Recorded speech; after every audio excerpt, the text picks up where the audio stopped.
Hello, everyone. Welcome to Embracing Change to Win or Dooming Yourself to Fail. This is in the conference track Process Excellence.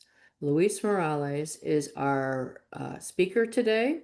He is an ASQ senior member for over 29 years, holds 3 ASQ certifications.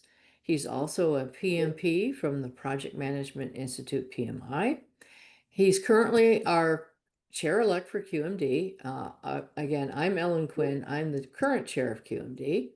And Luis is employed as a cybersecurity governance program manager for Genuine Parts Company in Atlanta, Georgia.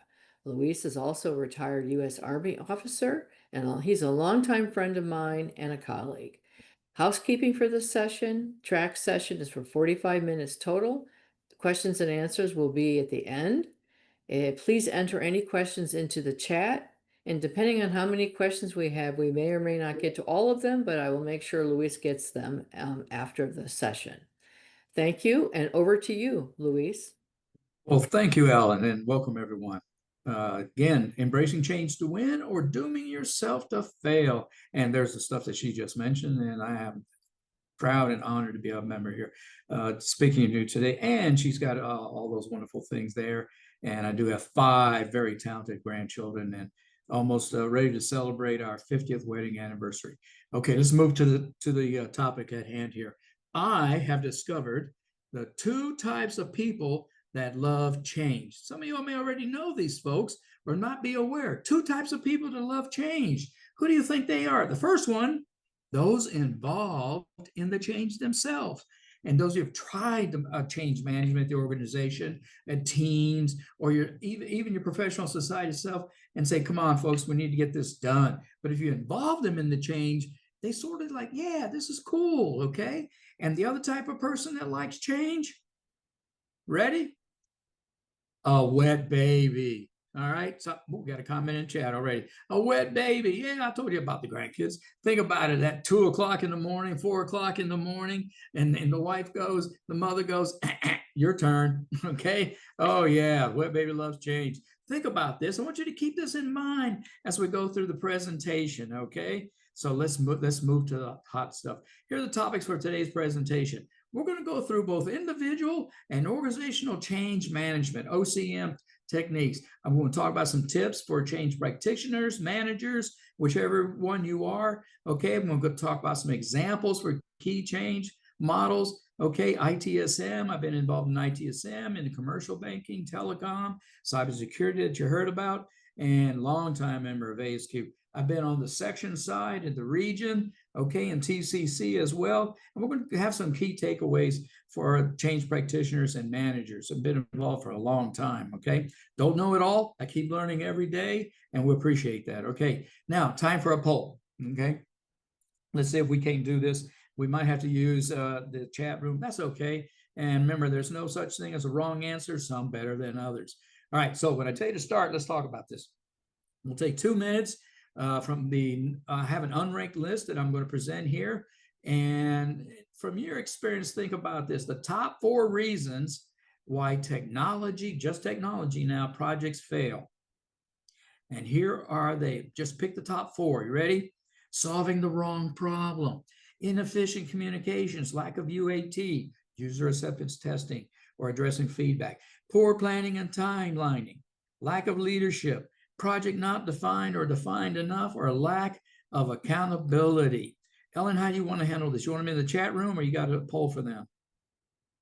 I think we're going to have to put it in the chat. I don't see the. That's fine. That's fine. Let's have fun with that. Okay. Thanks. So just throw it in the chat room, folks. You know what you from this unranked, unscientific.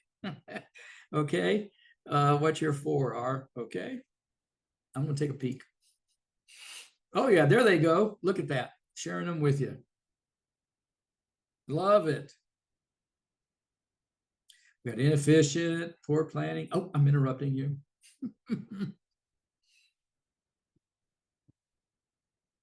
Got my TikTok going here.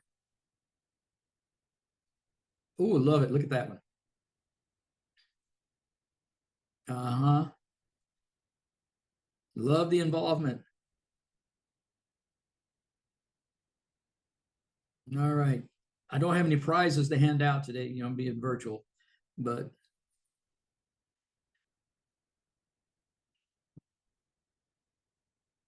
I love this, the variety of answers here. I appreciate it. Keep them coming. Yeah. Sorry, I guess I owe you one. Meet me at the bar, okay? I'll let you pay for the drinks. Jose Reyes, yes, thank you.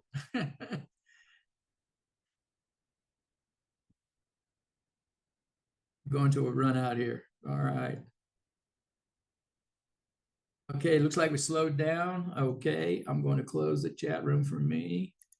All right, so we're ready here. So survey says here's the 7 real reasons, and this is taken from another source. Okay, not that I developed, from another source. And again, when you get this copy of the slides, you'll see the source. And project not defined or defined enough. All right, how many times at the end of the project, you're going through the projects and somebody says, hey, do we have the real requirements? All right, where do we get these requirements from? All right. Second one, lack of leadership. Oh my. Okay. So here we go. Leadership or management. What's the difference between leadership and management? All right, let's start with management. So when I do some of these sessions, I'll stop at leadership and management. I'll say, wait a minute, management is POCD. POCD. How many of you ever heard of POCD? You can throw it in the chat if you want.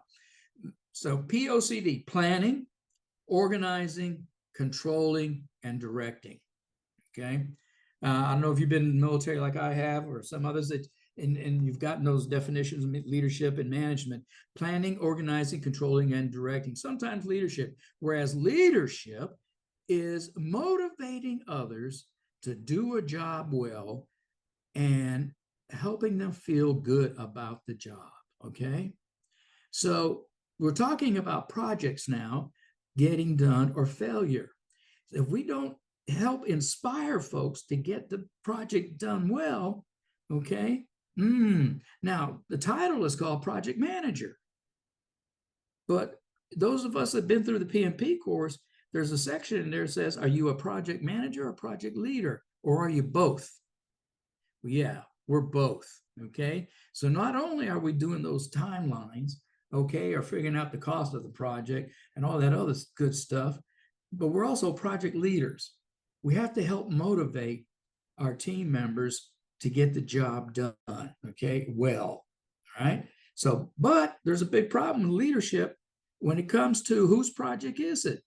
Who's going to be the leader? As well as might be the PM, but I'm going to need some help, okay, especially if it's a cross-functional project. Think about that. Now, which leads to accountability. Somebody put in the chat room as we were thumbing through that, RACI. Okay, there's a difference between responsible and accountable. Okay, who's going to be the last one standing? Okay, who's going to be accountable to make sure that this job gets done, this project gets done on time, on or under budget? Okay, so accountable. So just because it's a technology project, it's also the whole organization's project. Okay, so just because it's a it's a technology project, it might be the sponsor might be over in finance. Okay, think about that. Inefficient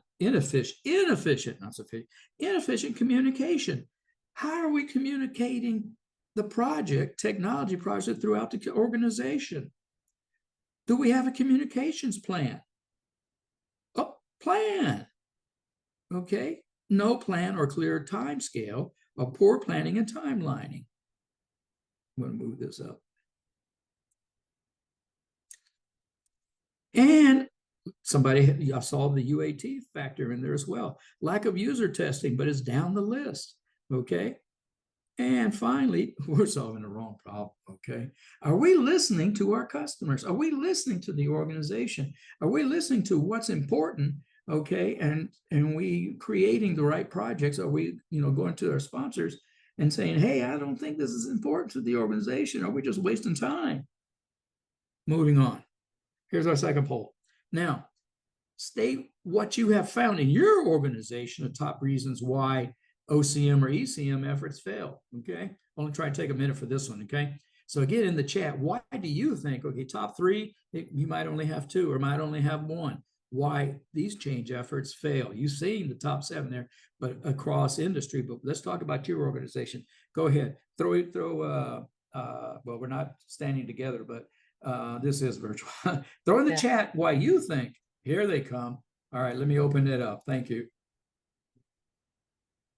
Lack of stakeholder analysis. Love it. Leadership. Not enough people willing to work on it. Accountability. Conflicting priorities. I saw one in there. Good. Clarity. Too many initiatives. The whiff them in there.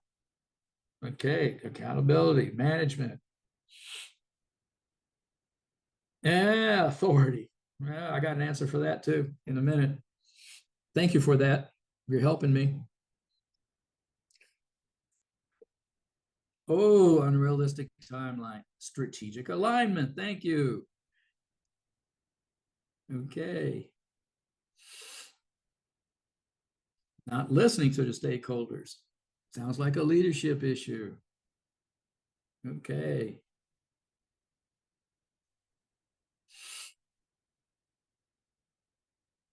Okay. All right. Looks like it slowed down. Here we go. Lack of, okay, testing.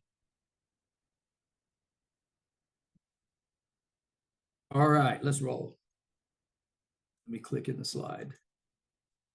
All right. Now, so here are three reasons again from my sources on why these change management efforts fail. Okay. And we're going to go through each one of these together. Not treating these change efforts as a project or a change. Okay. Not having a structure, not having a sequence to use. Number two, where are we going? What's the future state? And number three, not having a multifaceted approach. Okay. So these are going to lead to success or failure. Okay. If you don't have these, again, failure. Okay. So the first one, not treating ECM as a project or a change. Do we have a charter? Okay. Do we have a business project charter? What is a charter? What does the charter do for us? We remember from classes, this is our license. Okay. We meet with the sponsor, and the charter from the sponsor gives us our license, gives us our budget, gives us our expected metrics, okay, our timeline, expected timeline, okay. And so now we have, instead of the project manager doing this stuff all by themselves, okay, here's our license and some expected, is the framework to get the project completed. All right. Again, it has objectives. And now as a PM, we go out or change manager, we go out and start creating the project here. Oh, we borrow from PM a work breakdown structure. We can do the same thing for organizational change management. Do we have a change management plan? Okay. We're going to look at that in a moment. A resource management plan, people, money. Do we have a sponsor? Okay. Do we have a sponsor? Yes, you are going to get a copy of the presentation. Okay. Now, so do we have that sponsor? Do we have a project leader and a project team? Remember, we talked about this project leader. This is a checklist. Yes. Remember that project leader. I'm the project manager. You could be the project manager. But hey, who's making the most noise out there? Which one of those business leaders out there is making the noise for, hey, I think we need this. I think we need the change. I think we need to, modify the way we do work. Which one of those, senior managers, senior directors out there is making noise that we could use? Hey, stakeholder or sponsor, I think I need a project leader. Let me go talk to them about helping me run this thing from the leadership standpoint in the organization. Okay, so let's look at this. So here's the three states of change. Now you notice I've got two sets of lines here for change, and they both say the same thing. Why would I have two running parallel lines here? Anybody? You can throw it in the chat. So think about your last change or a change you've got coming up. or vacation or something. I got one answer here. So what you want to happen, what really happens. Thank you. So remember, no wrong answers, right answers. That was good. Very good. So, like, hey, I'm going to take a vacation. Here's where I'm at. Here's what I would like to happen. And oh my gosh, I got to plan travel. I got to plan lodging and all that good stuff. Or here's what we're doing today. We're going to go tomorrow. So remember, in any organization, oh my God, somebody's taking a look at my peek at my slides. Very good. Any organization, we're only as good as our individuals or members of the team. So I've got two parallel lines, two parallel levels of change. So it happens at the organizational level and at the individual level. Okay. So the way we are today, the way we're going to be in the future, and here's that fuzzy state. Here's the hard part right here. Okay. So in the organizational level, okay, we're talking about the way things are done today, our policies, standards, procedures, SOPs, all that good stuff. And then how are we going to move? How are we going to move? We're going to do it ourselves. We're going to get some contractors to help us, some smarter people. And then, yay, how we're going to do things do them in the future. At the individual level, oh my, okay. So we got lions, tigers, and bears, and then whoa, how are we going to do things down here? So I've got my job descriptions here. I've got procedures down here, and then boom, how am I going to do my job? After we make the change. So how are we going to move the folks from current state to the future state? So this is the hardest part.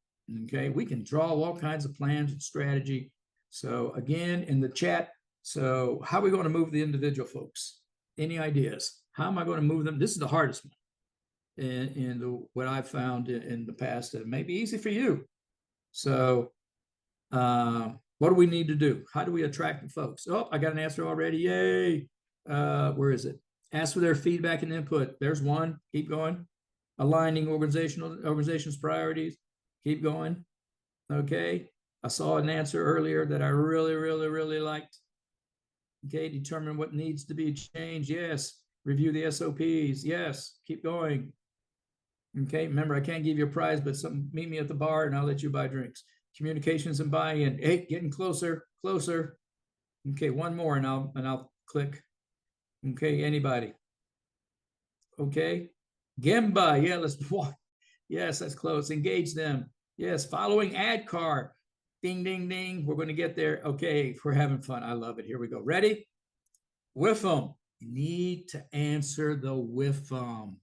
Okay, need to answer the WIFM. Whoever wrote the WIFM earlier, let's go ahead and type what the WIFM means in the chat. Okay, whoever wrote WIFM in the last slide, go ahead and type what WIFM means. Okay.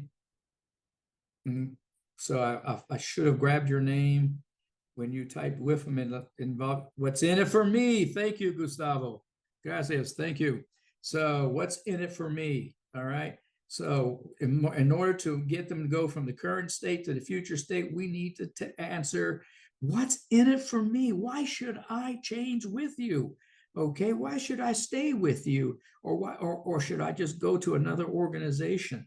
Okay, why should I go to another organization? Thank you, Gustavo. All right, keep that in mind as we move now. Oh, I got to click in the slide.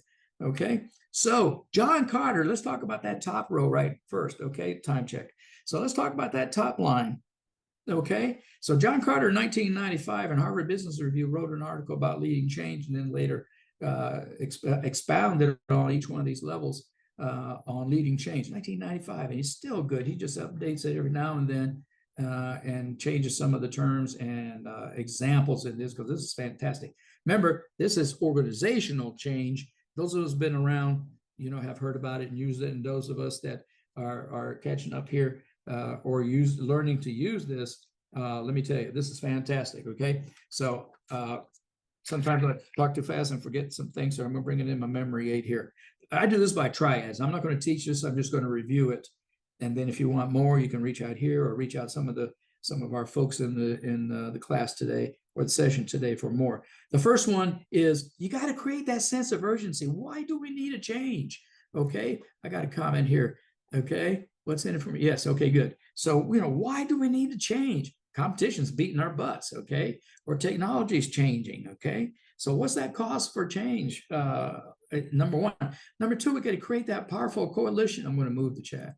Okay, why do we got to create that powerful coalition? So we got some folks with us that understand what's happening in the marketplace, okay, or what's going to happen in the marketplace, can see the trends and say, hey, we need to change. So as we create our charter, okay, and we say, hey, let's see this, and we're going to bring together these change managers all together and say, okay, here's a charter, and here's going to help us move forward.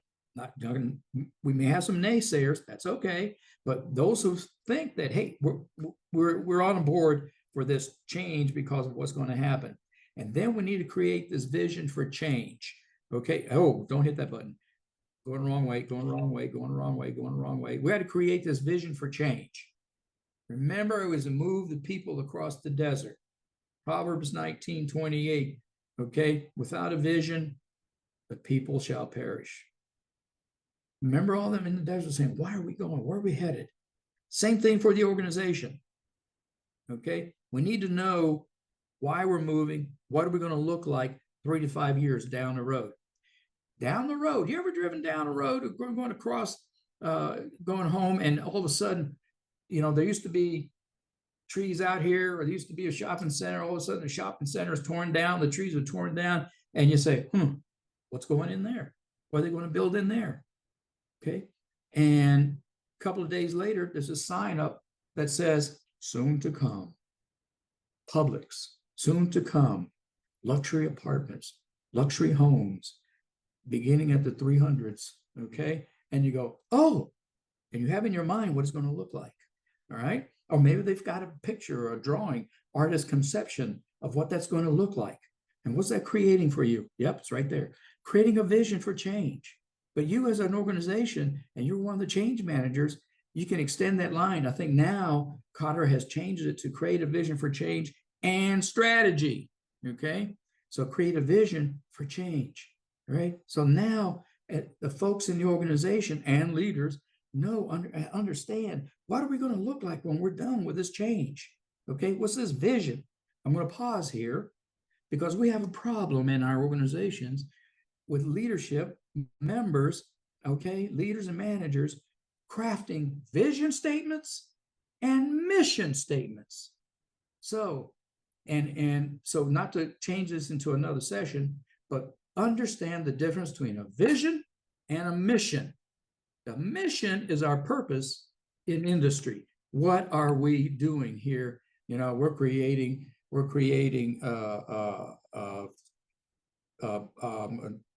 I should have written this down. We're creating circuit boards. Okay. We're creating circuit boards. But what's our vision? Well, stop. A vision sometimes the vision says we're going to be the consumers' choice of vision of circuit boards. Stop. Okay. Now, if the vision statement the vision statement needs to begin with the word hello. Somebody trying to break in. If the vision statement begins with the word to, okay, it's a mission to build. All right. So the mission to build. All right. So the vision needs to create, how we're going to be different 3 to 5 years down the road. Okay. So we currently import parts, semi-completed circuit boards, and we finish them here. I'm in Orlando right now on vacation. I'm a conference spouse today. So we finish them here in Orlando. But 3 to 5 years from now, okay, we're going to actually build completed circuit boards from parts across the United States. And we might we might make $10 million, $10 billion this year. Okay, 35 years from now, we're going to complete all our circuit boards from parts across the United States and make $50 billion. Somebody create a vision statement for me, okay? To be the leader of circuit board in the circuit board industry, from U.S. manufactured parts and make $50 billion a year. I don't know. Is that a vision? Okay. Is that a change from what we're doing now? And it tells me 3 to 5 years from now what we're going to look like. I'm done with mission to vision statement. Okay. All right. Now, we have to communicate that vision. Thank you, Ed. We got to communicate. Who's going to communicate that vision statement? Is it the PM's job? No. I can type it, but I'm going to give it to my VP.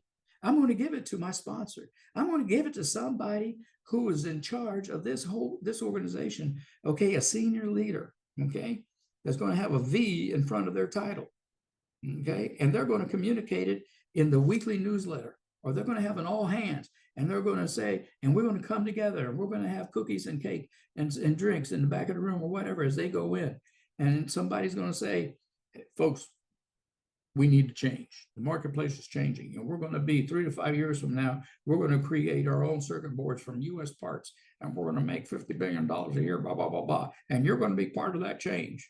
And we're going to help you learn new technology.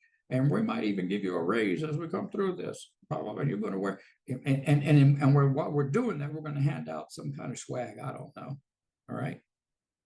So we need top leadership communicating the vision. And what is that going to do? Number 5, it's going to empower action. Okay. It's going to want them to be involved. Yeah, I want to be part of that. Okay. I want to be part of that. Okay. And then we're going to find low-hanging fruit. Create those quick wins. Okay. Find something quick to change the way we're doing business and be part of that. The people involved now are not going to be the same people in step number 6. Okay.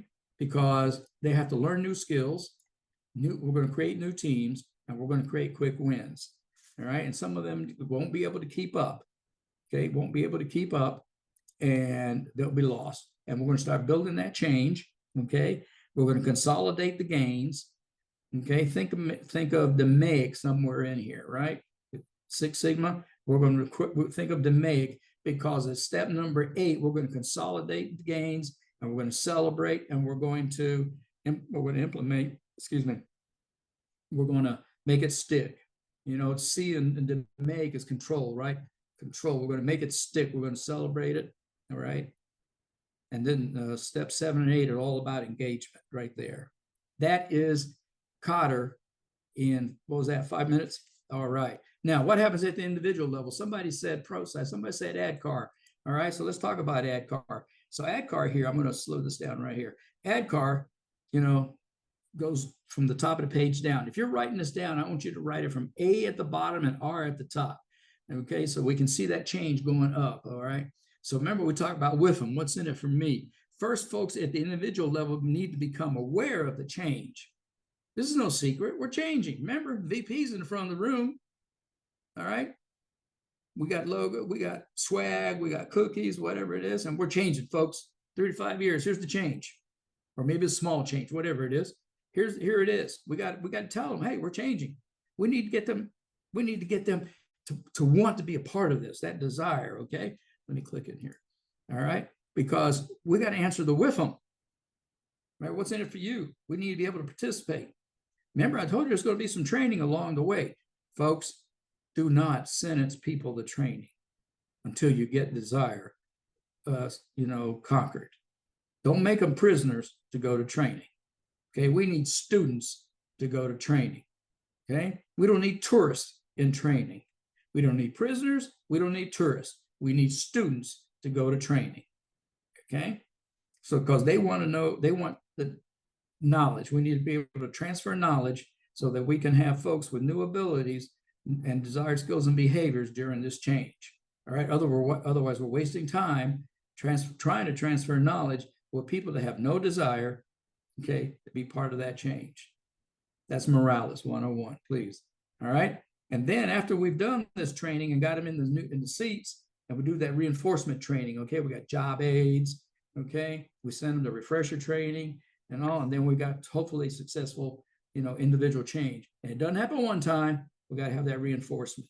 All right, so there's my source right here, ADCAR, ProSci, and hopefully you can become a change manager, certified change professional in there as well. Okay, all right. If you, I can't answer questions all in the middle of this, but save your question toward the end. I saw your name in there. I don't remember. Start with a J. All right, cool. So actions to avoid event number one. Here is you got to have a dedicated project team. You got to design that solution. You got to build a project plan. You got to build a change management plan, just like we do project plans. Okay. And so let me see what we got in here. Yeah. Thank you.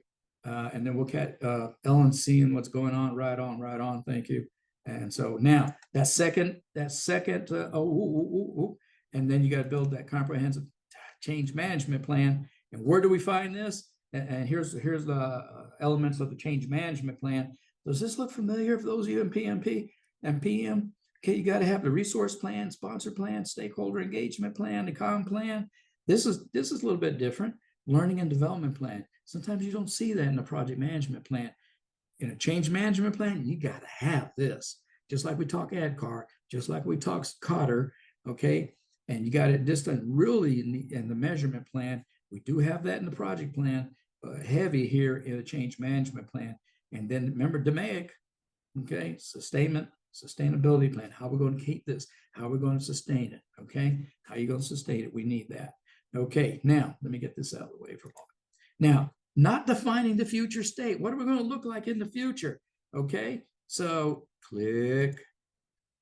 All right, not defining the future state. I've worn glasses since I guess I was in college. But remember, if you don't define the future state, it's not going to be clear. Folks don't really have a clear state of what we're going to look like in the future. And so they're going to be confused. So again, remember, it's also about strategic, okay? So I love this one. If you don't know where you're going, any road you take will get you there. So remember the three parts here of change. On the technical side, some of you developers, the triple D, design, develop, deliver. On the human side, on emotional intelligence and empathy, we need to be able to get to the folks helping us get there. They got to embrace the change. Want to internalize the change, got to adopt it, and then they need to be able to use it. Remember that reinforcement, okay? If we're giving them something they can't use, why are we trying, okay? And empathy, you need to put yourself in their shoes, okay?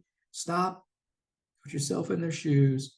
If it's not usable, what are you doing, right? Because, there's outcomes and outputs. Think about the outcomes, all right?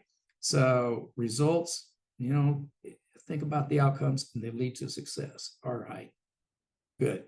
Now, actions to prevent failure, event number two, not defining the future state, ensure that a deliberate decision is made to pursue organizational change.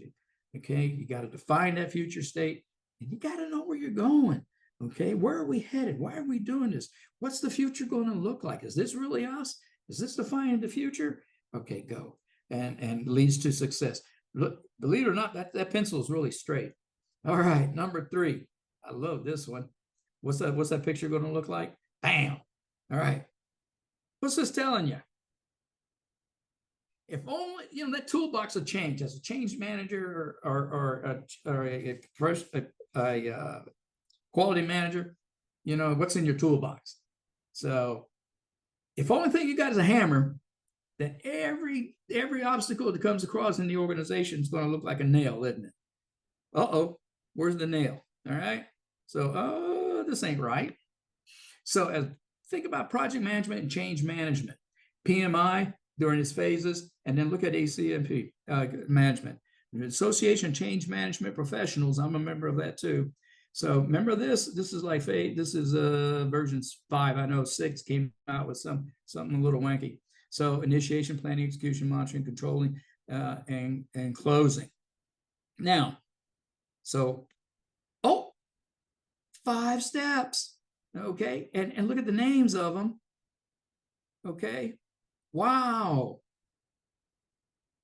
Both of them have 5 steps. So when change management professionals came out, okay, with their steps, okay, they thought about change management and said, Lord have mercy, we can do that. And then, so think about this. If we can get our PMOs to consider involving change management to integrate the planning process with our change management process at the same time, wouldn't that be a wonderful place? I know. I haven't found wonderful yet going on the highway. Here's what happens a lot of the time is change managers, or excuse me, project managers go on through their business and then they execute the project and we come down to monitoring and controlling when the project's underway and try to get this project under control and say, oops, hey, change manager, I need you to come over here and help me. Or as we say in the South, help me. How successful are we going to be? Mm-hmm. And then the change manager says, I wish you'd have called me back here in planning. Okay. So don't wait till the momentum is lost. Okay. So use all the tools you have available to you to integrate change management into the project management. Okay. So we can have that collaboration occurring and get those viewpoints and perspectives. Earlier, I remember in the chat, we wanted to, talk to our customers, get their viewpoints and perspectives, get that planning, get all those, everyone involved who's going to be impacted in the planning of the project. 3 types of change agents that we've all seen. Those project managers, change agents. You need to get this and get considered in there. Well, I don't know. And then those change managers, watch things happen. Man, look at all them there tall buildings. And that change manager, whoa, what? What just happened? Which kind which change manager do you want to see? Okay.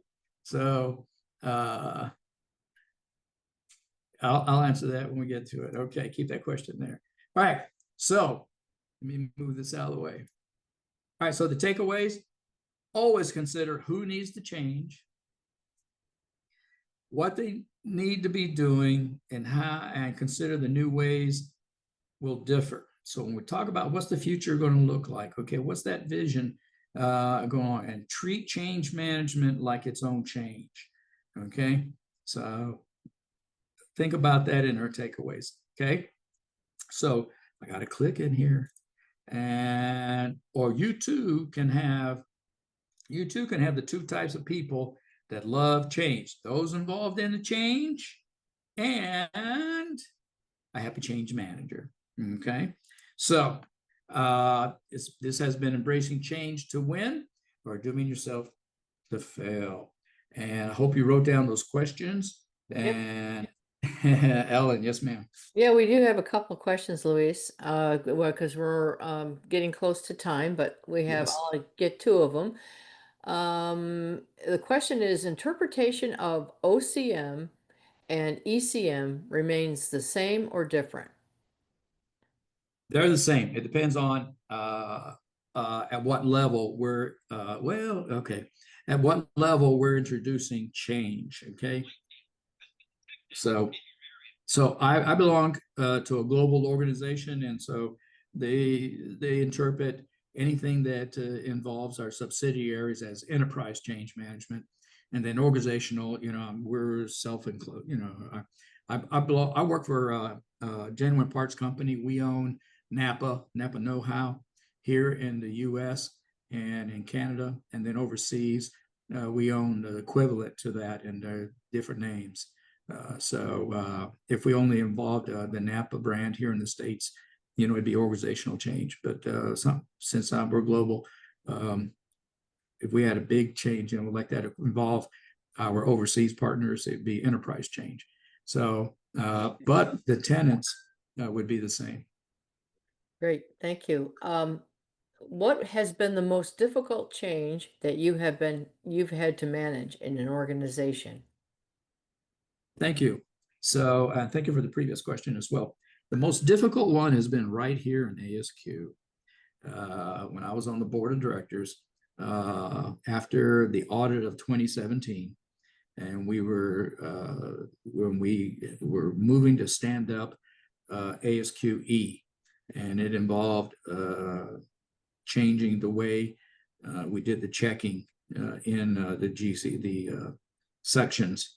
And so we had to come up with a lot of meetings with sections, brainstorming, meeting with them, roundtables and stuff, and then meeting with the board, and then meeting with Treasury, how we're going to do checkbooks. And so we didn't want to take the money, but it's all ASQ's money. Whose money is it? And then watching what was happening with the divisions, it was really a hard time to decide, but and maintain our membership at the same time. But listening to stakeholders, we had a mandate from Treasury to change the way we collected money, but we went to centralized banking. In my family, we've got a centralized checking account, and then we got separate checking accounts. So that I equated it to that. But at the same time, it was emotional because we were changing the way we did business. But then at the same time, we're presenting classes to our members and non-members to prepare for exams. And how do we do that? So we had to stand up. We're 501(c)(6), 501(c)(3), 501(c)(6) for ASQE. So it was a long process, and we did some benchmarking with the conference, the host that I'm here with, my wife, the American Society for Safety Engineers, Safety Professionals now, and PMI. So it was a big project, like green belt, black belt folks do. So that was the hardest one for me. It was long, it was very emotional, and then trying to stay conflict of interest and all that. So anyway, thank you for the question. Do we have another question? We have only a couple minutes left. I'll ask you to answer, or maybe you could answer just one more. What change model would be best for public procurement from normal procurement? Ooh, so I'm going to keep it at the high level. So I would use the standard waterfall, but I wouldn't use agile because we're not talking. If we're talking software, agile. Not talking software, regular waterfall. I'm going to keep it at that level. Okay. Thanks, Luis. I think we're out of time, but people have your contact information. If there are any other questions, you can email Luis, or how else are you going to be going to post your presentation? I can get a copy from you. Yes. We can Yes. post a PDF version. Yes. And while I have 30 seconds, I want to thank Ellen for her leadership because I'll be chair in January, and she's been a great coach to me as chair as I move as when I've been chair elect, and I really appreciate her help. Many thanks, Luis. And thanks everyone for joining us today. And hopefully you've enjoyed the conference so far. And make sure you do attend the day 2 wrap up, which starts at 2:45. Great. One question: how many folks do we have? There were, I'm not sure the total. I don't know if people are leaving, so it Yeah, was I quite a know. few. We had quite a few people in the room. Good. Thank you. And we'll get the Anyway, numbers after the conference ends. good. So, All right. If anybody there, thanks folks for attending. thank you.